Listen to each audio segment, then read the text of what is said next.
नमस्कार मित्रांनो. आत्ताच न्यूज झाली आणि आजची ही दिवसभरामध्ये सर्वात मोठी अपडेट असणार आहे. तुम्हाला माहिती आहे बिहारमध्ये इलेक्शन चालू होते. 2 टप्प्यांमध्ये बिहारची इलेक्शन पार पडले, 6 नोव्हेंबर आणि 11 नोव्हेंबर. आणि निकालाची दिनांक होती मित्रांनो 14 नोव्हेंबर. सो बिहार विधानसभा निवडणुकीचा निकाल जाहीर झालेला आहे. बिहार विधानसभा निवडणूक टोटल 243 जागांवर झाली होती. यापैकी 201 जागा या एनडीएला मिळाल्या आहेत. काँग्रेस आणि मित्र पक्षांना मिळाल्या आहेत टोटल 36 जागा, म्हणजे झाल्या 200 प्लस 36 म्हणजे 237, आणि अन्य अशा 6 जागा, अशा 243 जागांचं विभाजन आहे.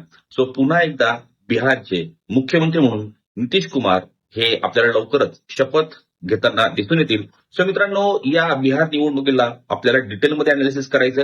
लवकरच या संदर्भात आपल्या टेक्स्टबुक सुपर कोचिंगच्या युट्यूब चॅनलवर एक डिटेल सेशन मी घेऊन येईल, कारण येणाऱ्या सर्व पूर्व परीक्षांच्या दृष्टिकोनातून बिहार विधानसभा निवडणूक ही महत्वाची ठरेल. सो ही गोष्टी अपडेट करून ठेवा. धन्यवाद.